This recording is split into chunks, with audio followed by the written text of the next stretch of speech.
B, 40% C, 60%. On average, just 7% picked the correct answer, C. 60% of girls finish primary school in low-income countries. Remember, 33% of the chimps at the zoo would have gotten this question right. A majority of people guessed that it was just 20%. There are only a very few countries in the world, exceptional places like Afghanistan or South Sudan, where fewer than 20% of girls finish primary school, and at most 2% of the world's girls live in such countries. When we asked similar questions about life expectancy, undernourishment, water quality, and vaccination rates, essentially asking what proportion of people in low-income countries had access to the basic first steps toward a modern life, we got the same kinds of results. Life expectancy in low-income countries is 62 years. Most people have enough to eat, most people have access to improved water, most children are vaccinated, and most girls finish primary school. Only tiny percentages, way less than the chimps. 33% got these answers right, and large majorities picked the worst alternative we offered, even when those numbers represented levels of misery now being suffered only during terrible catastrophes in the very worst places on Earth.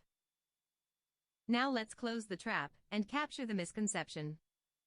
We now know that people believe that life in low-income countries is much worse than it actually is. But how many people do they imagine live such terrible lives? We asked people in Sweden and the United States, of the world population, what percentage lives in low-income countries? The majority suggested the answer was 50% or more. The average guess was 59%. The real figure is 9%. Only 9% of the world lives in low-income countries. And world with a majority stuck in misery and deprivation is an illusion. A complete misconception. Simply wrong. Help. The majority is missing. If the majority doesn't live in low-income countries, then where does it live? Surely not in high-income countries? How do you like your bath water? Ice cold or steam hot? Of course, those are not the only alternatives. You can also have your water freezing, tepid, scalding, or anything in between. Many options, along a range. Fact question 2. Where does the majority of the world population live? A. Low-income countries. B. Middle-income countries. C. High-income countries. The majority of people live neither in low-income countries nor in high-income countries, but in middle-income countries. This category doesn't exist in the divided mindset, but in reality it definitely exists. It's where 75% of humanity lives, right there where the gap is supposed to be. Or, to put it another way, there is no gap. Combining middle and high-income countries, that makes 91% of humanity, most of whom have integrated into the global market and made great progress toward decent lives. This is a happy realization for humanitarians and a crucial realization for global businesses. There are 5 billion potential consumers out there, improving their lives in the middle, and wanting to consume shampoo, motorcycles, menstrual pads, and smartphones. You can easily miss them if you go around thinking they are poor. So what should we call them instead? The 4 levels. I am often quite rude about the term developing countries in my presentations. Afterward, people ask me, so what should we call them instead? But listen carefully. It's the same misconception, we and them. What should we call them instead? What we should do is stop dividing countries into 2 groups. It doesn't make sense anymore. It doesn't help us to understand the world in a practical way. It doesn't have the opportunity. It doesn't have the money put. But we need to do some kind of sorting to make sense of the world. We can't replace the wheel. Nothing. What should we do? One reason the world labor is so popular is that they are simple. That they are wrong. So replace them. I will now ask the equally simple but more relevant is the one. Instead of dividing the world into 2 groups, I will divide the poor income level as set out in the image below as set out. Each figure in the Each chart figure represents represents 1 1 billion people. and the 7 figures figures show how the current world population is spread out across the income level, expressed in terms of the dollar income per day. You can see that You see that most people living in the 2 middle level.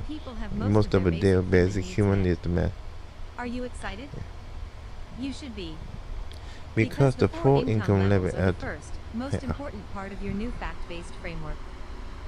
They are one of the simple thinking tools I promise to help you to get better at the world. Throughout the book, you will see how levels divide a simple way to understand the scale of a thing, terrorist to sexual education. So I want to try to explain the lack of each of the 4 levels. Think of the 4 income levels, the levels of a computer game.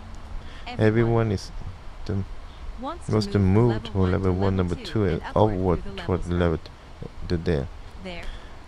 Only it's a very strange computer game, because level 1 is the hardest. Let's play. Let's play. Level 1. Level 1. You start on level 1 is $1 per day. Your 5 children have to spend hours walking barefoot to sing bucket, back and forth. You patch the water, the dirt is the hole. You walk away. On their way home, they gather firewood. It's the perfect same bridge that you've been to every man, every day, for the whole life, except for the month. Eagle soil is to know, and you went to be hungry. One day, it's the youngest daughter's baby to nest the call. Smoke from the indoor fire is weakening her lungs. You can't afford antibiotics, and 1 month later she is dead. It's extremely poverty. Yet you keep struggling on. If you are lucky and are eating good, you can maybe sell drugs and manage to earn more $2 a day, which would be next level. Good luck. Roughly 1 billion people live in life today. Level 2. You've made it. In fact, you will get the pro income now for that day. $3 extra every day. What are you going to do with all the money? Now you can buy food that you didn't grow yourself, and you can afford chickens, which means egg. You save some money and buy sandals for your children, and a bike, and more plastic buckets. Now it takes you only half an hour to fetch water for the day. You buy a gas stove so your children can attend school instead of gathering wood. When there's power, they do their homework under a bulb. But the electricity is too unstable. You save up the mattress so you don't have to sleep on the mud floor. Life is much better now, but still bears a single illness, and you will have to most of your possessions to buy medicine. That would throw you back to level 1 again. Another $3 a day would be good, but to experience really drastic improvement, you need to quadruple again. If you can land a job in the local garment industry, you will be the first member of your family to bring home a salary. Roughly 3 billion people live like Level 3. Level 3. Wow. Wow, you did it.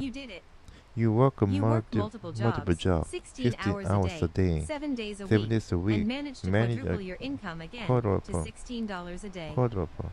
Your savings are impressive, and you install a cold water tap. No more fetching water. It's with a stable electric line, the kids' homework improves, and you can buy a fridge that lets you store food and serve different dishes each day. You save to buy a motorcycle, which means you can travel to a better-paying job at a factory in town. Unfortunately, you crash on your way there one day, and you have to use money you had saved for your children's education to pay the medical bills. You recover, and thanks to your savings, you are not thrown back a level. 2 of your children start high school. If they manage to finish, they will be able to get better pay. Jobs than you have ever had. To celebrate, you take the whole family on its first ever vacation. One afternoon to the beach, just for fun. Roughly 2 billion people live like this today. Level 4. You have more than $64 a day. You are a rich consumer, and $3 more a day makes very little difference to your everyday life. That's why you think $3, which can change the life of someone living in extreme poverty, is not a lot of money. It's not the money. You have more than 12 years of education, and you have been on an airplane on vacation. You can eat You out can once a eat month, once and a you month. can You buy can buy a a car. car. Of course, you course, have hot you and have cold hot. water indoors. But you know about this You level know, already. the letter. Since Since you you are are reading reading a this book, book, I'm I'm pretty pretty sure you live sure on you level live in 4. level 4. I I don't don't have have to to describe describe it it for for you to you to understand. understand. The The difficulty difficulty, when you have when you have always a known this high person level of income, is to understand the understand the huge huge differences difference between the other between three the other three levels. levels. People on level 4 must struggle hard not to misunderstand the To miss reality the of the other reality 6 and other billion 6 people in the billion people in world. the world. Lovely, Roughly 1 1 billion billion people people live like this live today. like this today. I've described the And progress describe of the the progress levels of as the if level one person as if managed in to the move through made the several moves levels. several levels. That is very That's very unusual. unusual. Often it Often takes it takes several generations for a family to move from level 1 level to 4. I hope, though, I that hope you that now have a you clear now have a picture clear of the picture kinds of of kind lives of people live life on different a levels, different level. a sense that A it is sense it's possible to move through the levels, level, both for for individuals and individuals for and the country. countries, and above all the understanding that there are not just two kinds of Two kind lives. of life. Human history started with everyone on level 1. For For more than than 100,000 years, nobody 100,000 made it up the levels, and most children children didn't survive to become to parents. become. Just 200 Just years 200 ago, years ago, 85% of the world population was still on is level still 1 in on extreme level poverty. 1. Today, the vast majority of people are poverty. spread out in the middle, across levels 2 Level and 2, 3, with the the same same range range of as standards is of just living as living in people the- had in people had in Western Europe and North America North in the America. 1950s. And this has been the case for many years. The gap instinct. The gap instinct is very strong. Very strong. The first The time first I time lectured to the my staff of the World Bank was in 1999. 1999. I told them the labels told- developing and developed were The no bank longer is valid, invalid. and I swallowed I my sword. It took the World It Bank took the World 17 Bank years 70 and years 14 more of my more than lectures nature before it before finally it announced publicly that it was dropping the terms developing and developed, and would from now on divide the on the nothing but an empty gap in between. We love to We love to dichotomize. Good versus bad. Heroes Heroes versus versus villains. billions. My country My versus country the rest. less. Dividing the world into two distinct sides is simple and intuitive, and also dramatic, because it implies conflict, and we do it without thinking all the time. Journalists know this. They set up their narratives as conflicts between two opposing people. groups. They They prefer stories of extreme poverty and billionaires to stories about the vast majority of people slowly dragging themselves toward better lives. Journalists are storytellers. So are people who produce documentaries and movies. Documentaries pit the fragile individual against the big, evil corporation. Blockbuster movies usually feature good fighting evil. The gap instinct makes us imagine division where there is just a smooth range, difference where there is convergence, and conflict where there is agreement. It is the first instinct on our list because it's so common and distorts the data so fundamentally. If you look at the news or click on a lobby group's website this evening, you will probably notice stories about conflict between two groups, or phrases like the increasing gap. How to control the gap instinct.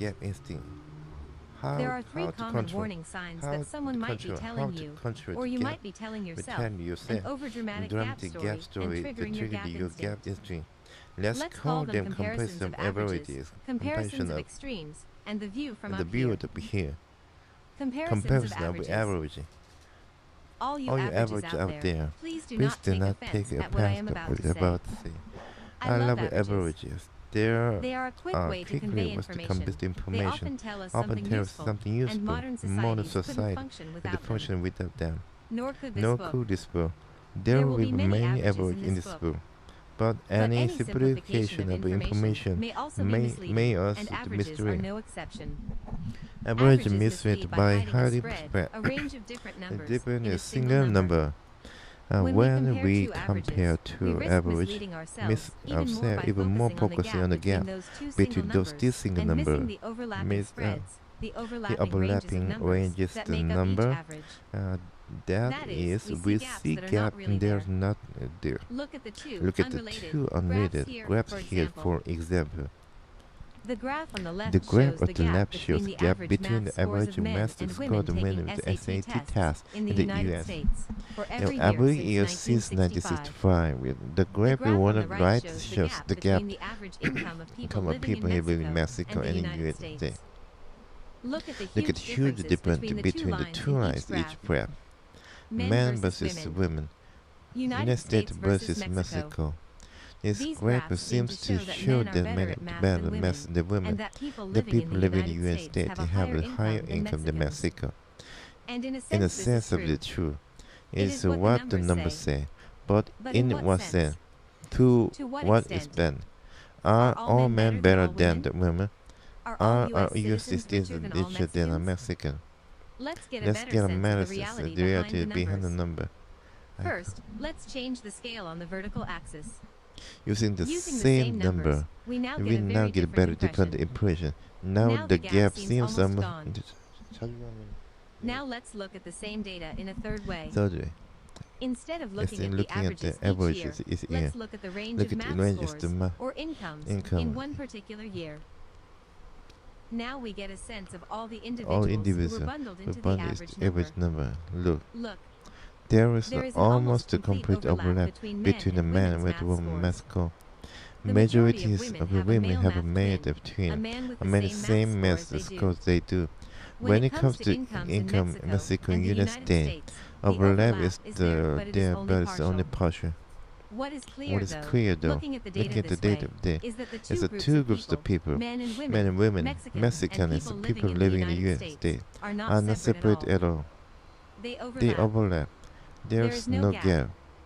Of course, The gap stories reflect reality. In No apartheid purchase South Africa, black people and white people live in different income levels. and there was a The true gap between them, almost no overlap. The gap story of a separate group was absolutely relevant, but apartheid is unusual. Much more often, gap stories are the mystery of dramatization. In most cases, there is no clear separation of group.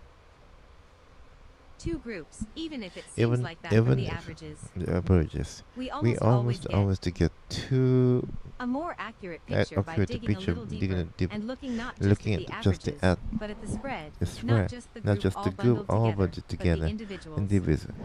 Then we often see that apparently distinct groups are in fact very much overlapping. Comparisons of extremes. We are naturally drawn to extreme examples, and they are easy to recall. For example, if we are thinking about global inequality, we might think about the stories we have seen on the news about famine in South Sudan, on the one hand, and our own comfortable reality on the other. If we are asked to think about different kinds of government systems, we might quickly recall on the one hand corrupt, oppressive dictatorships, and on the other hand countries like Sweden, with great welfare systems, and benevolent bureaucrats dedicating their lives to safeguarding the rights of all citizens. These stories of opposites are engaging and provocative and tempting, and very effective for triggering our gap instinct, but they rarely help understanding. There will always be the richest and the poorest, there will always be